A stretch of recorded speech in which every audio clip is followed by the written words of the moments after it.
Hello and welcome to Payer Radio. I'm Paul Hoppe, broadcasting from the Hayburn Building in Louisville on the WFMP 106.5 Forward Radio Community Network. Our programs air every Monday at 2 p.m., Tuesday at 7 a.m., and Wednesday at 11 a.m. And we also stream our show on SoundCloud. The show is a project of Kentuckians for Single Payer Healthcare in conjunction with Physicians for a National Health Program through its Kentucky chapter. We produce this program because we believe healthcare is a human right. We advocate for a national, not-for-profit, publicly funded, single-payer healthcare system that works for everyone. The views and opinions expressed on our show are those of the speakers and not the station. Our station relies on volunteers like myself and your ideas and donations to keep us on the air. Today, Doctors Mike Flynn and Jean Shively join me as co-hosts, and our topic is today navigating the jungle known as Medicaid. So let's jump right in. Dr. Flynn? Yeah, this is Michael Flynn, a retired surgical oncologist from the University of Louisville. Let me begin with the usual disclaimer that any comments I make during this program represent my personal views and do not represent the views of the Department of Surgery or the University of Louisville. Now, as Paul said, our topic today is Medicaid, which is a medical insurance program for underserved population in this country, which is under siege right now by the ideological geniuses in the United States Congress. We have two special guests today, which I will introduce in just a moment. Dr. Barbara Casper and Amber. They both have experience with Medicaid from a somewhat different perspective. Before introducing Dr. Casper, I just would like to make a challenge to our listeners. We've done this in the past. We will talk about a lot of issues, and I would suggest to our listeners that there are multiple ways that they can double check the facts or the comments that we make to determine how their veracity or truthfulness.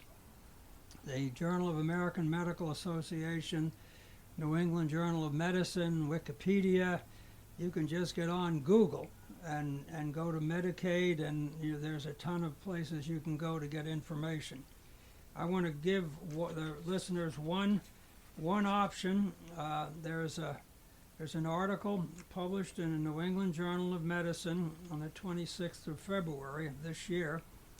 It's written by a lawyer, and it is entitled Medicaid on the Chopping Block, and it addresses all of the issues that may be the consequences of the congressional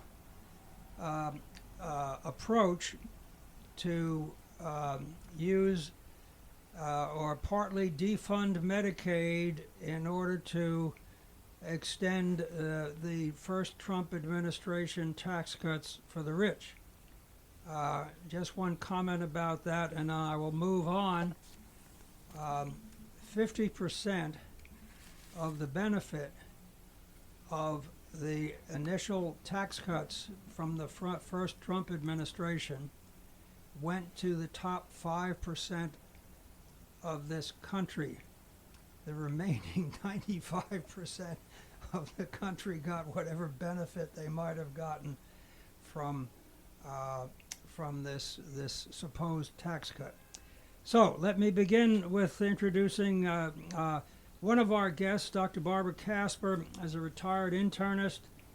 She got her medical degree from the University of Tennessee College of Medicine, did a medical residency at the Erlanger Medical Center Baroness campus. She joined the U of L faculty in the medical department in 1998 and spent most of her career treating the underserved population and Medicaid recipients. Dr. Casper, when it's your turn to make your comments, if I've not said everything correctly, you'll have an opportunity to correct it. Gene, you want to introduce our other guest? Yes, sir. I'm Eugene Shively. I'm a retired rural surgeon from Campbellsville, Kentucky. What I say is that it's my opinion, not that of Taylor Regional Hospital, nor the Department of Surgery at the University of Louisville. I think we have an extremely interesting topic today, and it's very timely since it may be on the chopping block and could have extreme, devastating effect on Kentucky. Medicaid money coming from the federal government is more than the entire budget of the state of Kentucky, and there's been a proposal that I've discussed with one of our legislatures in the Senate that the federal government, if they cut Medicaid back 5%, the state could not deal with that in their budget, so we would be talking about cutting back on Medicaid, which would be devastating. In my congressional district, which is the first congressional district, it would be interesting for your viewers to look at the map of the first congressional district. It goes all the way from Paducah along the Tennessee border, including Bowling Green up through Taylor County and all the way to Frankfort. It looks like a piece of a puzzle. It's quite interesting, and it would be interesting to know why that's like that. Our guest, one of our guests today is Amber. She is a member of our organization, and she's had a lot of experience with Medicaid, and she's going to tell us about her experience with Medicaid, and hope you'll get some idea of the problems that we have with Medicaid. All right, so let's begin. Amber, we're going to let you go first. You can make whatever comments you'd like to make about your Medicaid experience for as long as you'd like, and then we'll let Dr. Casper, and then we'll move on with the conversation. Okay, thank you. I just want to say that my experience with Medicaid has been extremely positive. In fact, I would credit Medicaid with saving my life at this point.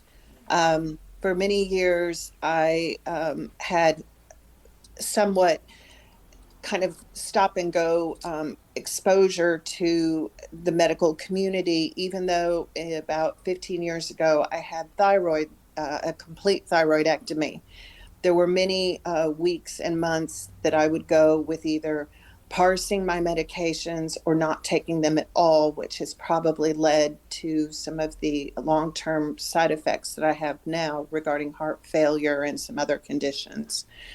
Being on Medicaid these past 4 years has actually put me in a position where I'm receiving constant care and consistent care, most importantly. And that has made it so that my health, although it's not going to ever recover completely, at least it's stabilized and not continuing to deteriorate. And I can't express to people how many people will be negatively impacted and how many deaths will probably result if they did actually do something like cut Medicaid. Okay, Amber, thank you very much. Barbara, your turn. You can give us an idea of what your experience has been from the standpoint of a provider. Well, thank you very much for inviting me to discuss this. This is something that's very important and I think is likely to impact a lot of people in the state of Kentucky in particular. So I had the opportunity to treat patients who were underinsured and uninsured for all of my career, and moved here in 1998 prior to the expansion of Medicaid through the ACA. And at that point, it was just so difficult to care for patients.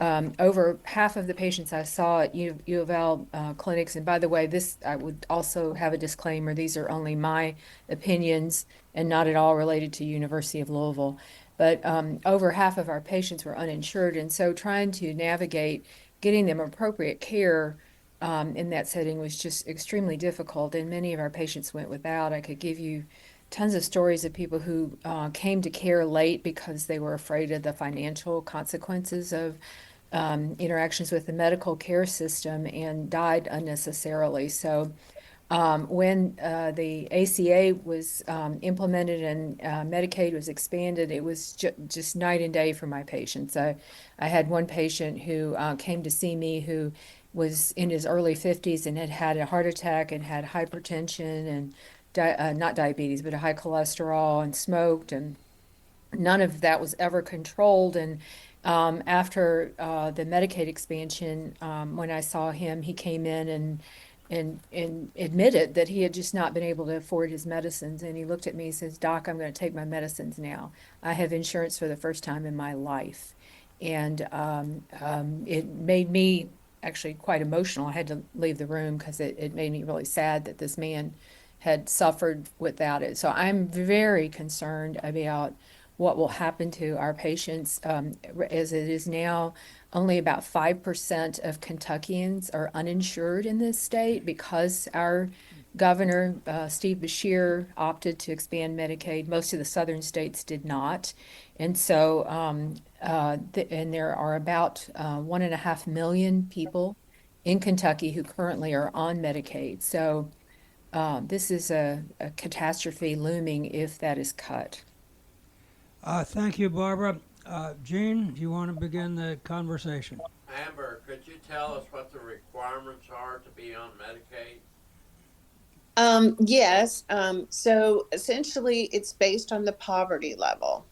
So they look at the overall household income as well as your assets. And at that point, they actually, sorry about that, they look at those numbers. So in Kentucky, the numbers are actually posted on the government website. I think that you may have that information. But for my own case, I have no current income and no assets because of some things that happened in my past.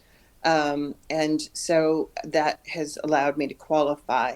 You have to be 64 or younger.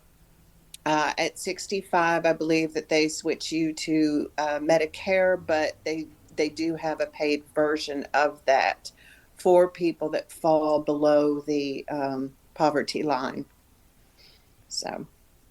Yeah, I do have those numbers if it's pertinent to the conversation, if people want to know. Yeah, please, go ahead. Go ahead and give us the numbers.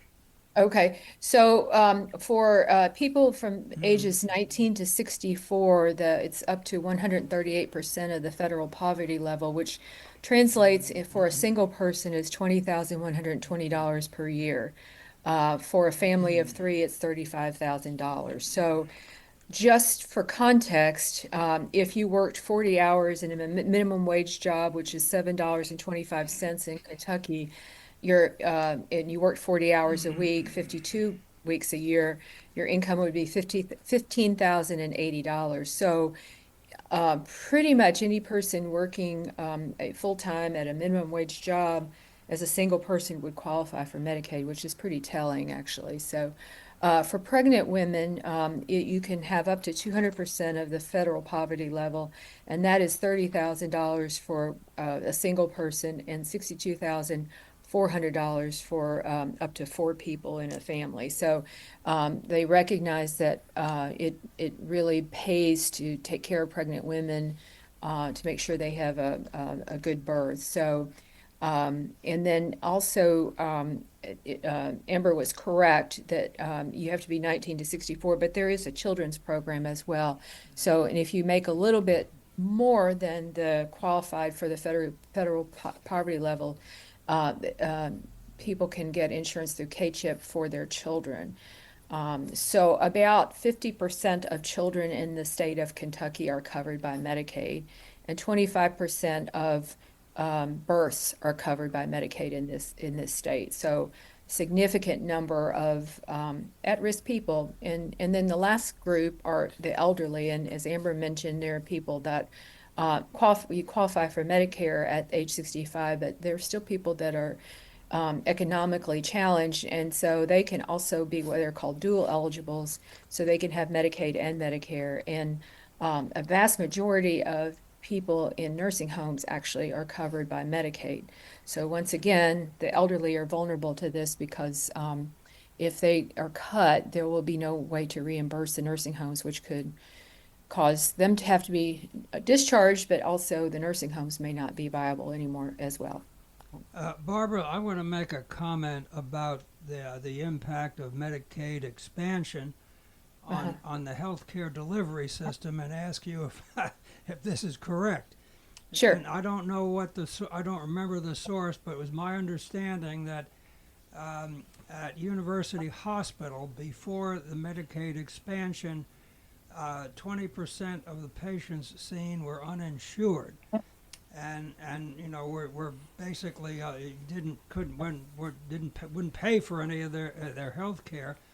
With the expansion of Medicaid, that went down to 5%, which has a significant impact on the ability of this hospital system to provide care. And so my first question is that from your experience being on the faculty and working in there with these uninsured, is that a correct statement? I do not know the numbers for the hospital. That's probably slightly different. I do know that prior to the Medicaid expansion, about over 50% of the patients that we saw in the outpatient clinic were uninsured. So and that did drop dramatically, and I believe the 5% number is correct. I know that in Kentucky, there are only 5% of people who currently don't have any form of insurance. Now So go ahead. In the go rural ahead. setting, I was going to say in the rural settings, it's even more dramatic. So I think that's one thing we need to keep in mind is that about 82% of the total cost in rural hospitals are covered by Medicaid.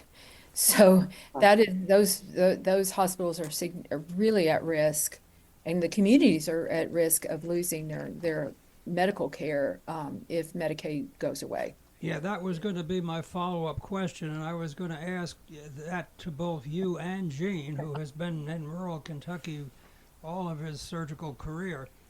And maybe I'll let Gene go first, and then Barbara, you've already made a comment, but you could make another one.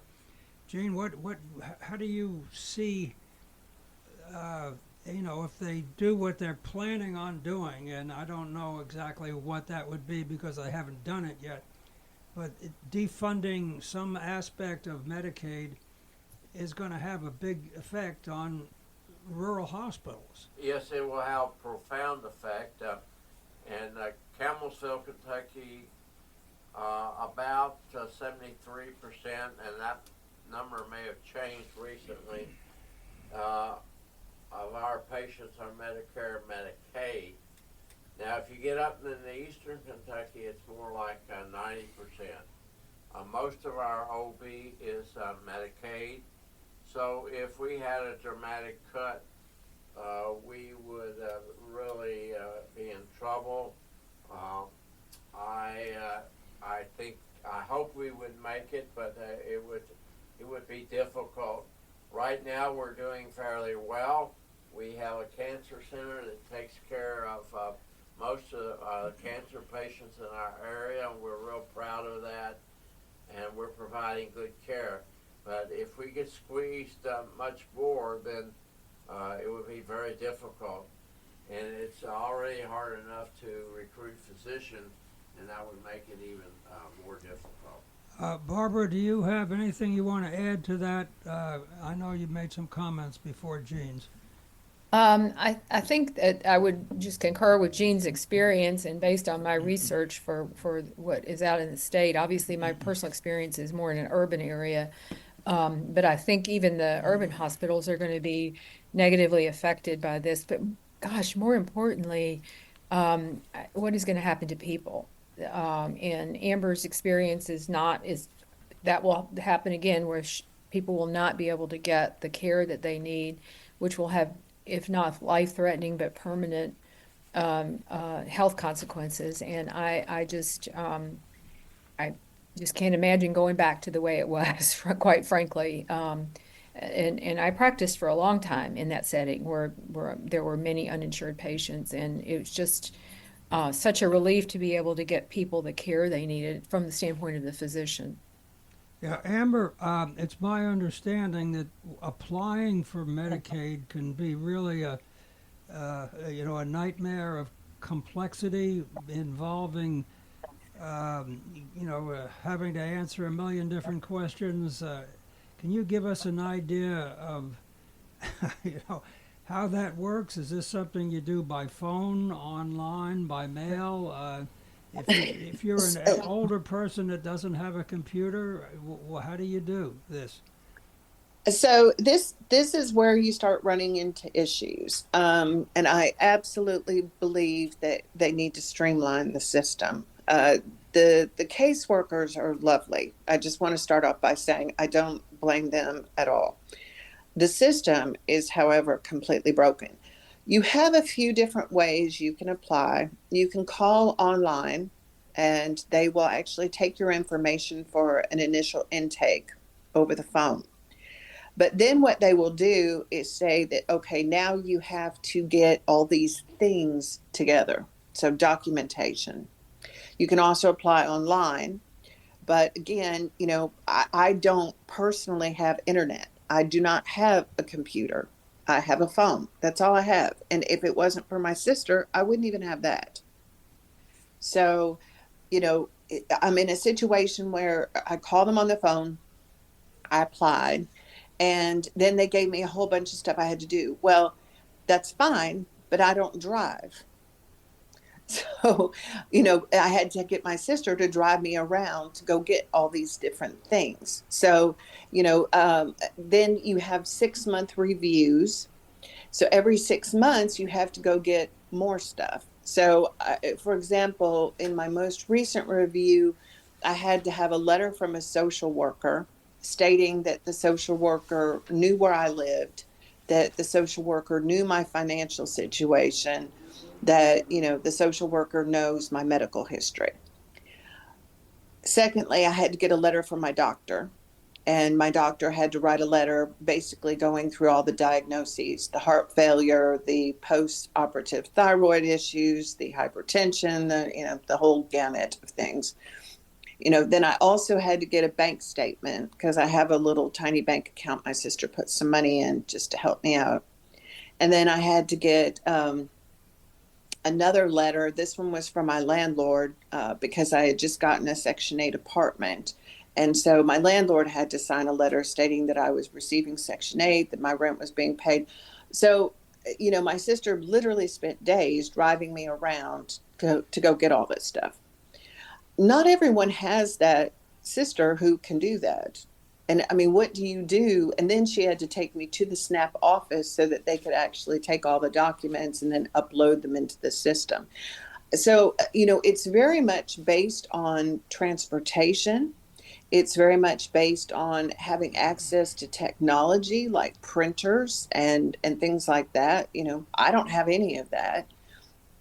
It also requires that you have developed relationships with social workers and people outside of, SNAP and Medicaid to actually work with. So it's not the easiest thing to do. And I think that they have access to all of this. I mean, as far as like your tax records and everything else, they have all that. They have access to your bank accounts. So why are they making people jump through all of these hoops is my question.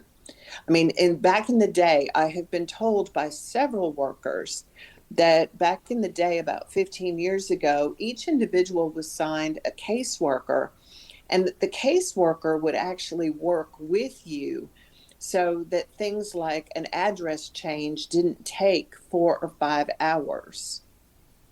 It was really relatively quick, and they could assist you in, doing your applications and help you actually filling out the forms and things. That's no longer the case now that they just have these call centers. Well, now, Amber, did you have a provider before you applied for Medicaid? And if you did, or if you didn't, how did you find one who was willing to take you on?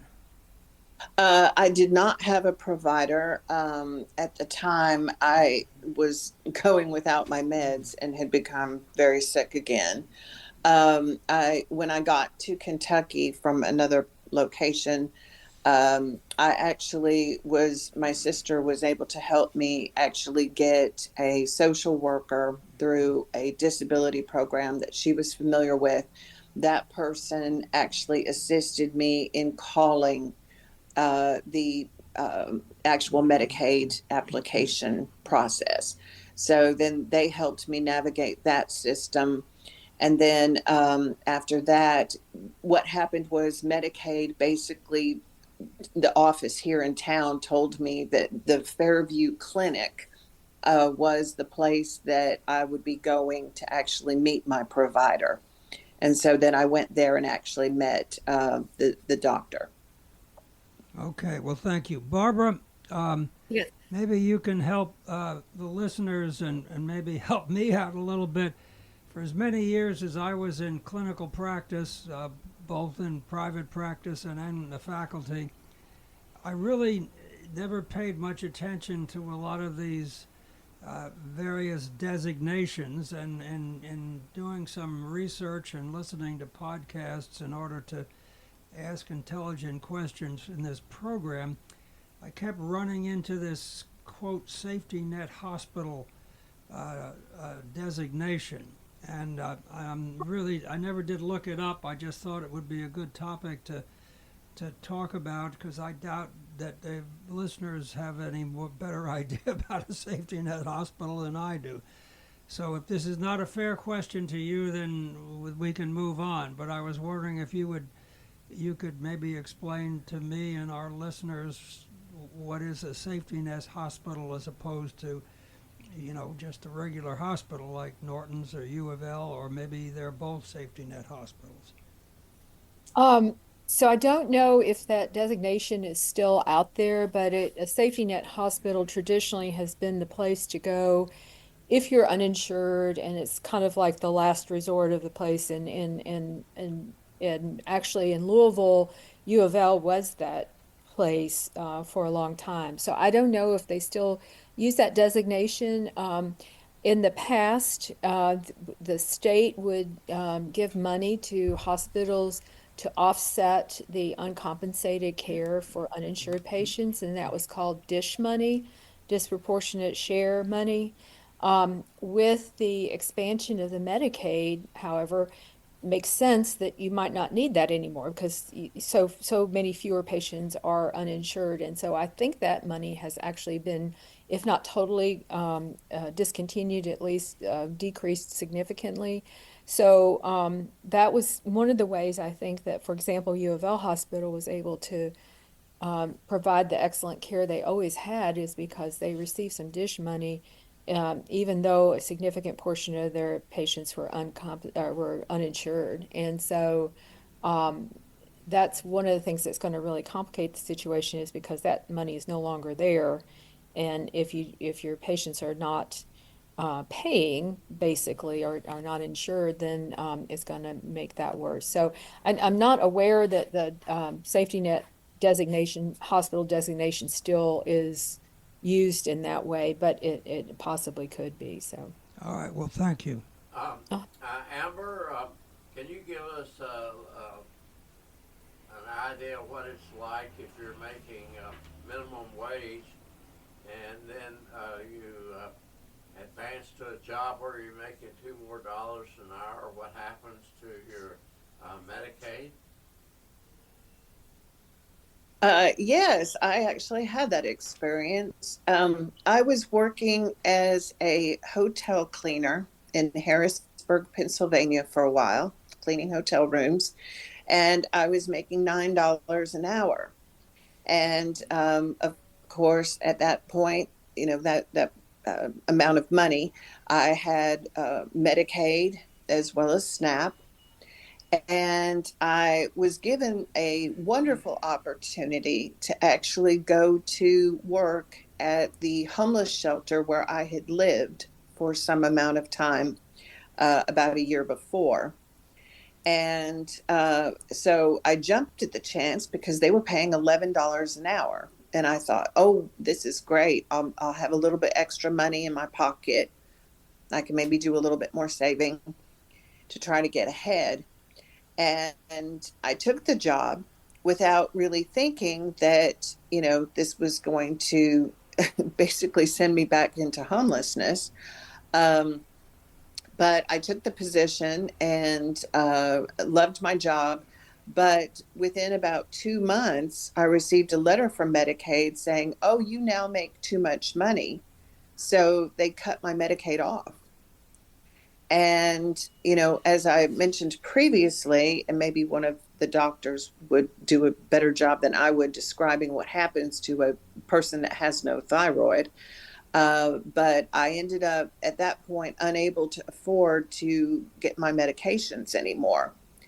And so I ended up getting sicker and sicker, basically experiencing hypothyroidism, which ultimately, from what I've been told, hasn't happened yet, thank God. You end up in a coma. But I ended up very, very sick, had to quit the job, ended up homeless. Again, it was disastrous. It was absolutely disastrous. Barbara. I had no idea that just getting a $2 raise. Yeah, thank you. would do I that. want to ask both of you if you could give us your thoughts about this prospect of work requirements to be on Medicaid. It's my understanding that the legislative geniuses in different states are considering adding those kind of requirements in order to justify changing the amount of funding to Medicaid so they can justify extending the tax cuts for the rich. So, Barbara, why don't we let you go first, and then Amber, you can follow it with your thoughts about how work requirement. I mean, I'm not sure what that means, how it works, what you have to do, how do you prove you're doing it. Now, Barbara, do you want to start, and then we'll let Amber have a go at it. Sure. So this idea has floated around quite a while. In fact, if you remember, Matt Bevin, when he was governor, tried to institute that in Kentucky. The truth of the matter is that most of the people on Medicaid either work or are disabled or care for minor children or elderly parents or have some other condition that keeps them from working. So the concept that people on Medicaid are not working is not true. That is also something that I saw personally in my patients I took care of many Medicaid patients, many of whom actually worked 2 jobs. And remember earlier in the program, I mentioned the amount of money if someone worked full time as in a minimum wage job, they would clearly be below the level to be able to qualify for Medicaid. So I think that this is just trying to create further barriers for people. Amber indicated how difficult it is to actually get Medicaid from that standpoint anyway, but also this is another barrier to make it harder for people to be able to document that they've worked and the other thing they've said is not just even gainfully employed, but volunteering. The idea again is, and I use this term, it makes me cringe to say it, but they want people to have skin in the game with it. Well, I say people have skin in the game, they have their health. And they are trying to stay healthy, which is better for our state too. If we have a healthy workforce, and then also our people are living longer, it's better for our state. So personally, I think that this is going to create a bureaucratic nightmare of trying to document that people are complying with these rules. And most of the people, in my experience, are anyway. So, or have a very legitimate reason why they can't work. Amber, your thoughts? I would basically agree. Most people that have Medicaid are working if they're capable. there comes a point there where you can't anymore. And, a lot of times it's just absolute necessity that you have to work, because otherwise, where do you live? You don't have rent money. You don't have money for food. In my own situation, my health had been so compromised after years of this going back and forth, taking meds, not taking meds every 3 days just to portion them out, that it has created, basically the condition I'm in now, which prevents me from working.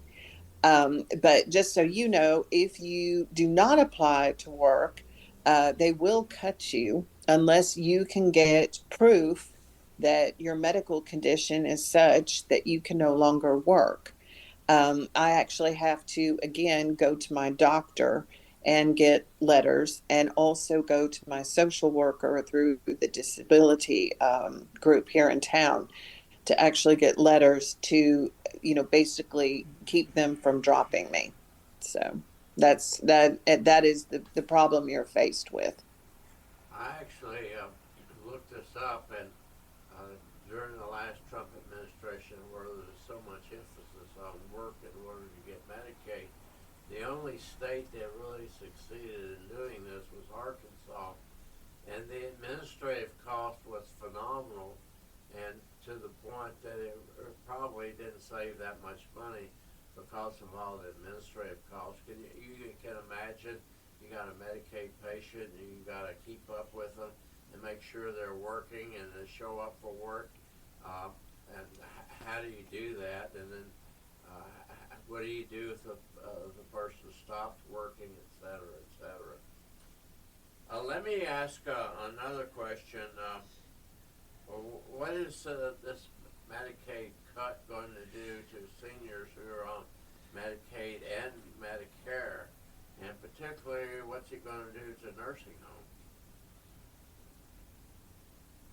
Well, I think I mentioned earlier that the possibility of nursing homes closing is quite significant because so many of the residents, the cost is covered by Medicaid.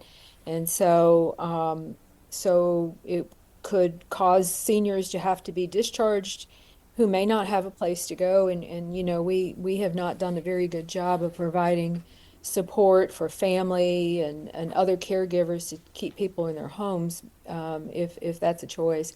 So, and then if there is not money for it, the nursing homes themselves might have to close. So I think that's a significant risk of in our state in particular, because so many people, so many nursing homes are really supported by Medicaid dollars.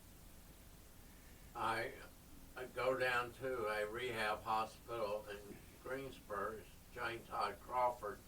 Jane Todd Crawford was the first person to ever have an intra-abdominal surgery done by Ephraim McDowell in 1810.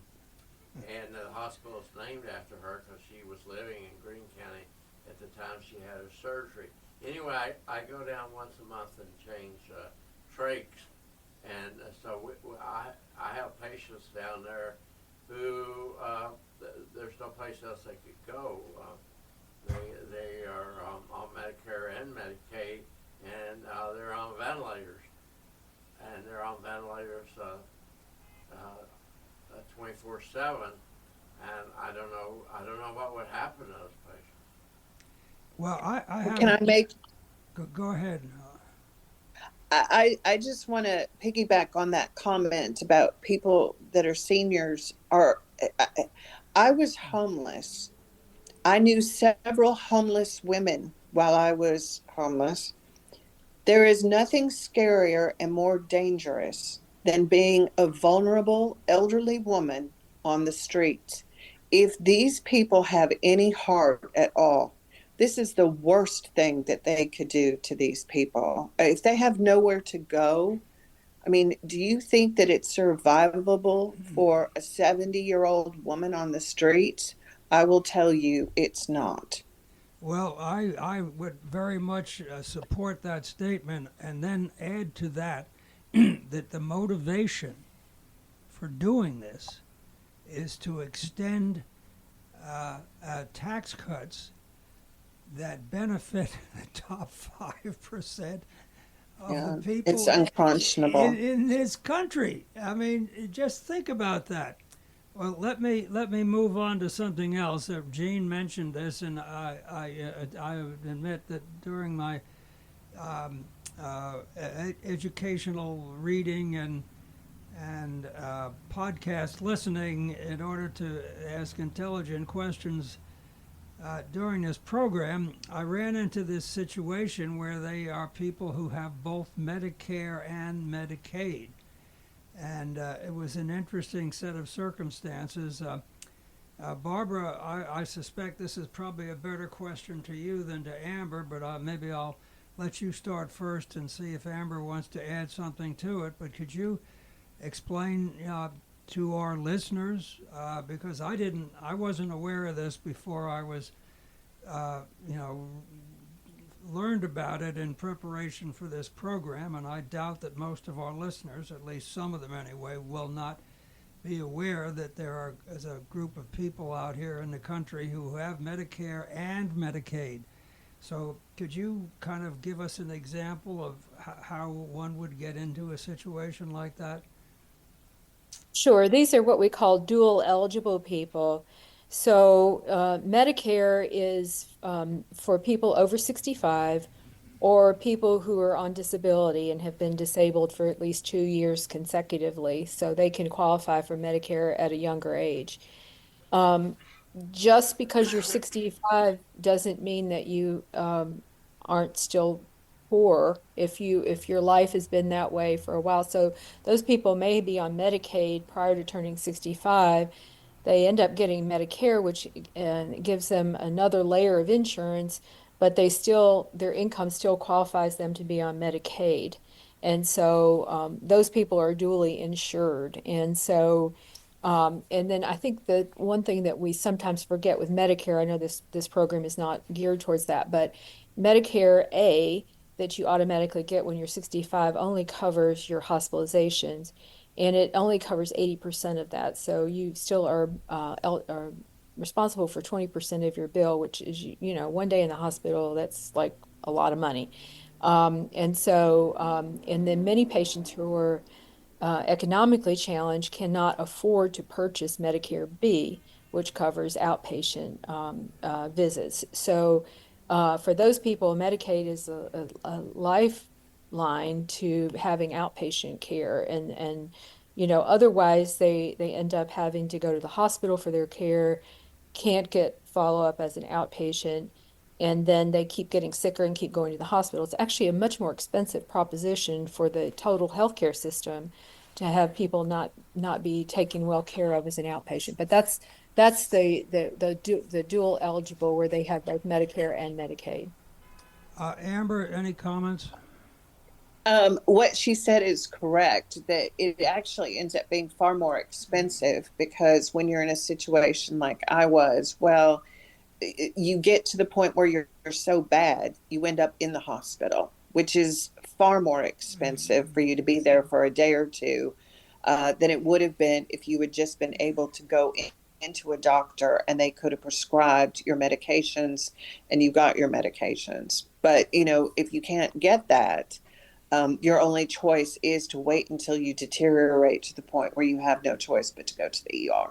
Yeah, and again, I'm going to make a comment that I've made already 2 or 3 times.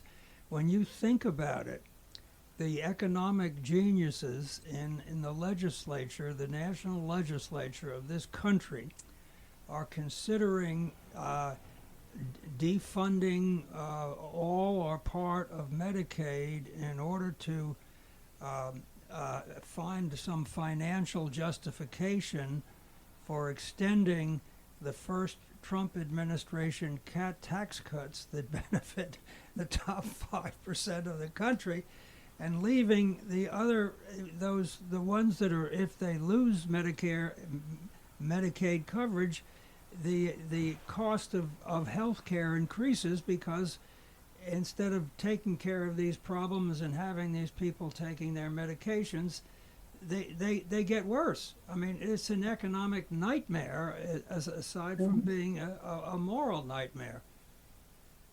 Yes, it's a terrible problem. I would like to raise this question.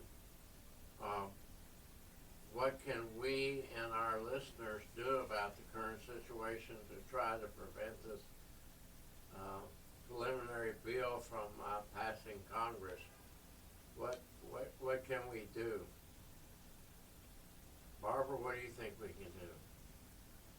Well, I have to say that obviously in Kentucky, I feel a little, not hopeless, but our legislators don't seem to be paying attention to this. But I think what we can do is continue to contact our legislators and demand that they reconsider this bill. They seem to be responding to the public outcry, and the public is crying out about this because of all the potential downfall of not having insurance. I mean, I personally believe that you judge the soul of your country by how you treat the people who are most marginalized. And if we do this to Medicaid recipients, I think that says that we're just basically mean as a country. And so I think that's my personal opinion, but I think, and that's the moral aspect, but I think all we can do is continue to let our legislators know that we do not support this, that we're unhappy with it. I mean, hopefully in the midterm elections, we can flip some of these seats to, but that seems too far off. It seems like we need to do something more immediate. And so I think, I personally have been protesting. I have been calling my legislators and also sending them emails kind of on a daily basis. So I think that's the only thing I can know that we can do at this point. So. Well, that's wonderful that you're doing that. I think we all should be doing that, sending them emails and calling. The most important thing if you're in Congress is getting reelected. And it's pretty obvious in some of the recent things that happened, particularly with the acceptance of Robert Kennedy as in charge of the health in the United States. One of the committees was chairman by a physician from Louisiana, and he finally caved in because he's going to has to go through an election next year. And he was more concerned about getting reelected than practicing good public health. There's one other thing that came to mind for me is there are 3 special elections coming up, 2 in the 1st of April in Florida, and I'm not sure when the other one is. And if we could swing those elections, then we may be able to stop some of the craziness that's going on. The only thing we could do is support those candidates, probably by a donation, and then there's a Senate election that's coming up too, and I think it's in Ohio. But if we could just think about that, and maybe a small donation may make a difference. What I don't understand about the rural population of this country, just using Kentucky as an example, we have a supermajority of Republicans in the House and in the Senate, and the people living in rural Kentucky are the most vulnerable from the standpoint of their economic and health circumstances, but they put people in office who pass laws that are basically not benefit the rural public in the state from an economic and health standpoint. Gene and I have talked about this. For the life of me, I don't understand it. Well, let me just make a comment about that. I think the reason is that it's an emotional issue rather than a factual issue. And the emotions are so strong that people are voting in the way they do. Now, emotionally, are you talking about guns and abortion and Yeah, I'm religion? talking about the Second Amendment, guns, abortion, wokeism, creating an enemy in the people who are migrants. You know, it's much easier to motivate a group of people into one cause and to get them going together by creating an enemy than it is to creating something good. The Nazis did that very effectively in Germany in the 1930s. Yes, if any of you is interested, there's a fantastic article last month in the Atlantic magazine about how Hitler overturned the democracy in 53 days. I would strongly recommend you read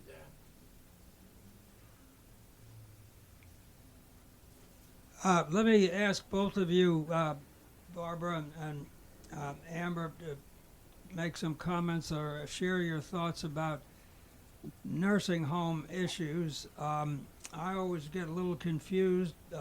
We did a program on nursing homes a while back, and in the investigation before the program, I learned that almost 70% of nursing homes in this country are owned by private equity companies. Their goal is not to provide care. They get in there and, quote, improve efficiency, unquote, which basically means they decrease the staff available to take care of the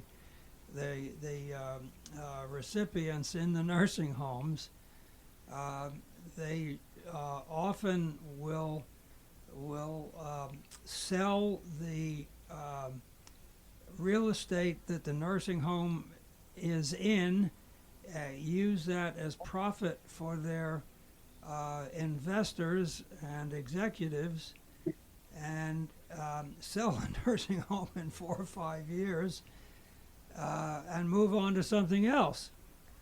And I guess where I'm not sure how that works with these nursing homes basically being mostly supplied or funded by patients with Medicaid. I don't know if this is a fair question, but Barbara, do you want to share your thoughts about that? And then Amber will ask you for the same. Well, unfortunately, private equity has entered the realm of medicine dramatically, and it's not just in nursing homes, it's across the board in other hospitals and practices. Yes, And absolutely. so, and the practice that you mentioned is exactly what goes on. They, in order to cost cut, does this sound a little Doge-ish or something? Here, we're going to cut costs by firing people, so it sounds like Doge for sure. But they will cut staffing and basically try to take the profits out and sell it. And so it's all about the money and not about patient care. So that happens in the nursing homes. It's also happened in emergency departments I'm aware of, where they've purchased the emergency department from the hospitals, anesthesia practices, you kind of on down the line. So that I personally feel that private equity is a huge issue in medicine and should be disallowed. Medicine should not be a money-making entity. It should be, healthcare, take care of patients, and try to keep them healthy, as opposed to kind of going in and robbing take benefit of whatever entity you're purchasing and then moving on to the next one. So it's definitely a problem in the nursing homes.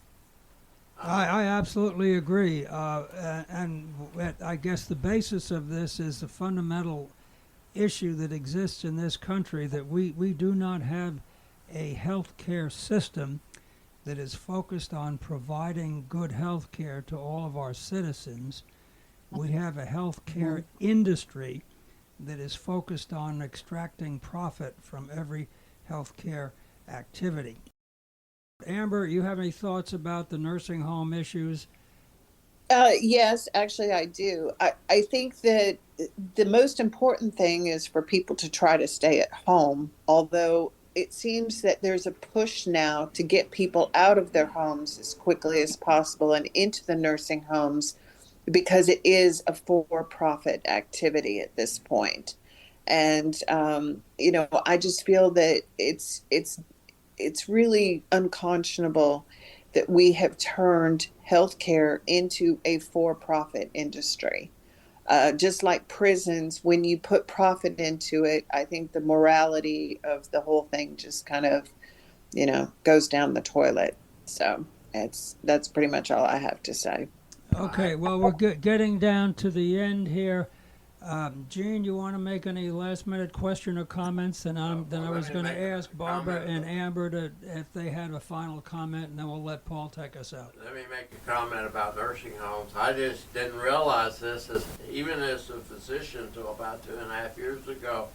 All the nursing homes in my county and the surrounding counties except one, all the nursing homes are owned by private equity. And they do not tell people that who owns them. They can change hands and nobody realizes what's going on. And the majority of people in those counties don't really know who owns them. Barbara, any last-minute comments?